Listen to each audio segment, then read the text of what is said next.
السلام عليكم ورحمة الله وبركاته، يعطيك العافية. كيفكم اليوم؟ في عندي تلفزيون صيني 21 انش، بورد صينية. بس نحن عطلنا اليوم مش حيتوجه بس على الصيني، حيكون مجمل بأي بورد إلكترونية. هذا التلفزيون عطله انه اخد كهرباء. اوكي خلينا نشغله بس. طالع. المشكلة انه عندي عم يشتغل، عم ياخد كهرباء بس ما في ضوء احمر على اللانس الواجهة، ما في ضوء احمر. فاول ما فكيته حطيت على ال 110 اللي هو الاوت اللي بيعطي للتي اتش تي، في جهد، في 120 فولت منيح. طب 24 يعني اللي هي هاي الجهد كمان في 120. طيب تمام، طب ليه عم بيعمل معي هيك؟ ليه ما في؟ طلعت على ال 12 فولت اللي هي بتعطي اي سي الكمبيوتر واللانس وهودي، عم يطلع 2.3. هي العمى ليه هيك؟ يعني في خنق، في كور سيركوت.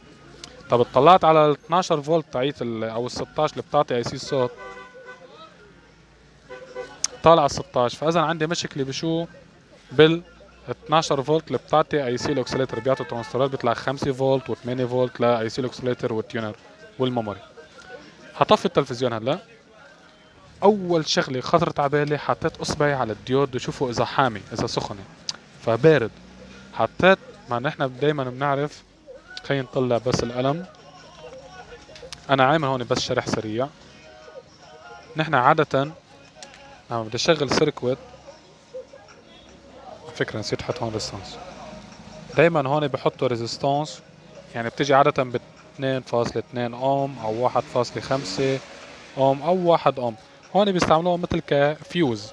اوكي، يعني اذا صار في مشكلة هون باللود، يعني اذا صار في مشكلة على الحمل، صار في كور سيركوت، مين بيضرب؟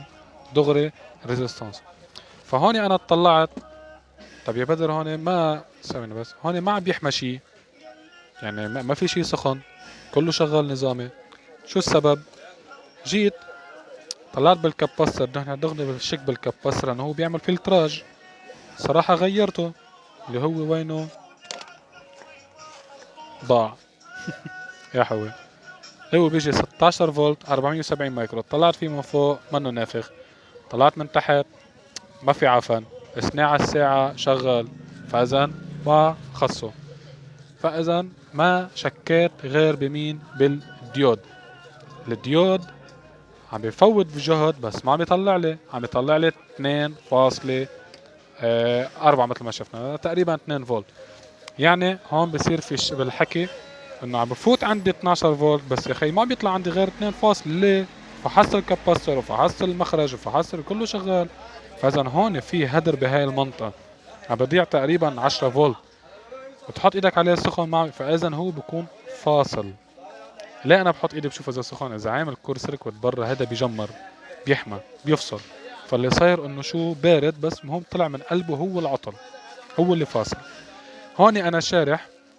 نحن بنعرف انه قبل الديود السينيال الالترناتيف، السينيال نحكي بالعربي الاشاره التيار المتردد، يكون بوزيتيف اند نيجاتيف، تطلع من الترانس بوزيتيف ونيجاتيف، صح؟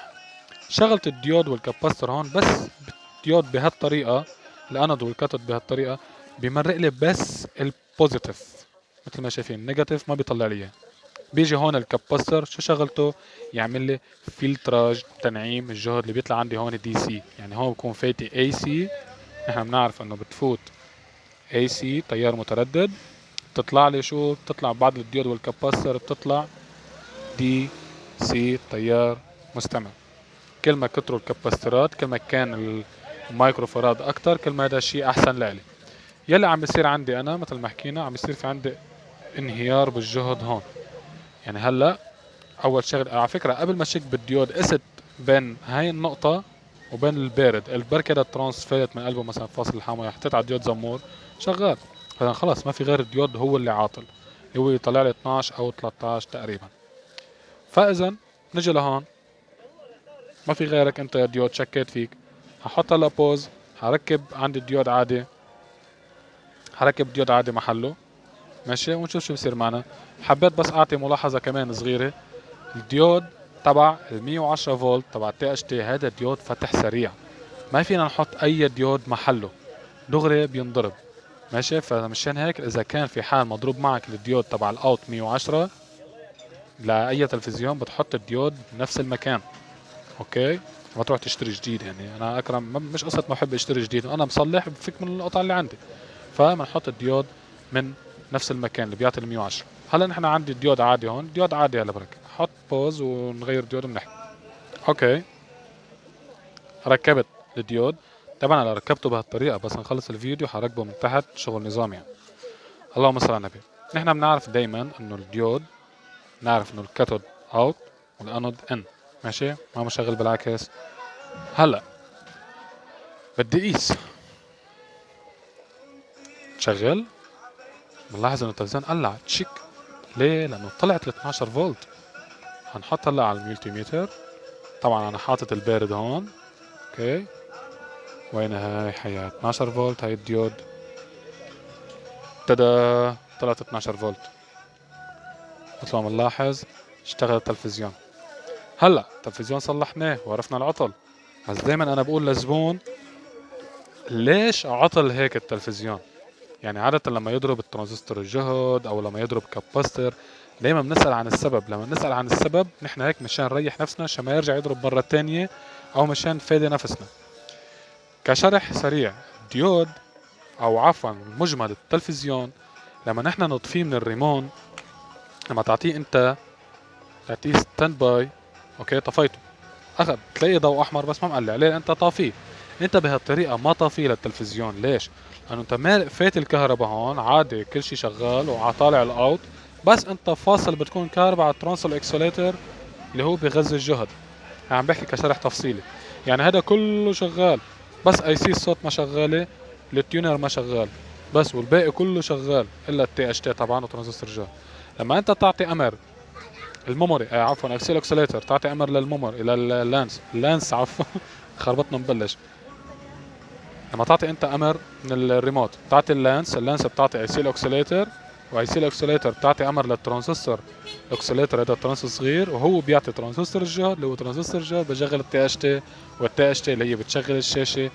وبنفس الوقت اذا كنت حاطط على الاشتراك بيشتغل التيونر، اذا كنت حاطط على الاي في بتفوت الاشاره وبيعالجها الكمبيوتر، بيطلع لك صوره لفوق، واسيس الصوت بنفس الوقت اشتغلت. هالحكي كله هذا بعرف انه طوشكن، بس شوف الفكره كيف انت منطفي الريمون، شوف شو وقفت، شوف شو شغلت. فمشان هيك نحن دائما نقول للزبون، انا من نفسي دائما بقول للزبون بدك تطفي التلفزيون، طفيه من الكبسه. هاي الكبسه بتطفيه نهائيا، اوكي، او يشيل الفيش من الكهرباء. لانه في ناس كتير مثلا بتضيع، او مثلا بهالتلفزيون مثلا ما بدي شغله، بيطفوا من الريمون بروح، وانت هيك ما عملت شيء، بعدك عم تصرف. بالعكس، شيل الفيش نهائيا، هيك بتكون انت طفيت التلفزيون. وحبيت احكي شغله، اذا فيني ابرم الكاميرا مالي خلق. ها، حط هيك المراية عشان تكون مواجهة حلوة. اشتقت لكم انا. اللهم صل على النبي. آه، مشان موضوع اللايف. موضوع اللايف انا عندي على اللابتوب. سمع، بعتذر اجت لعندي زبونة. يلي كنت عم بقوله، عندي على اليوتيوب كنت حابب كتير اطلع لايف. صراحة فت على اللابتوب من يومين ثلاثة، قلت بدي نطلع لايف هيك، مشتاق يعني. اطلع من البيت لانه كتير برتاح بالبيت بالحكي. ف اللهم صل على النبي. صعبينها كتير، بدك تنزل ابلكيشن وتفعل وتزامن لقيتها صعبة. فالصراحة حانطر ليصيروا 100,000 مشاهدة و100,000 مشترك، وما بعرف شو 100 مشترك او 100,000، والله ناسي. اللهم صل على النبي. ناطر لهي اللحظة لحتى يصير يطلع لايف من التليفون، اريح لإلي وافضل لإلي. فمشكور كتير اللي عم بيتابع واللي عم بيعمل لايك واللي عم بيعمل سبسكرايب. انا من الناس برجع بقول مني ميت لحتى احصل على سبسكرايب ولايك. انا بهمني العالم تستفيد، تشوف العطل، تصلح تلفزيونها، وشكرا لك يا بدر، وتروح. يعني الدعوة انا هذه اللي بتكفيني يعني. اللهم صل على النبي. فطلع في شغلة انه السبسكرايب والمشاهدة وهودي بيساعدوا. اوكي، فكل الشكر لكل شخص عم يدعمني، من كومنت، من لايك، من شير، من سبسكرايب.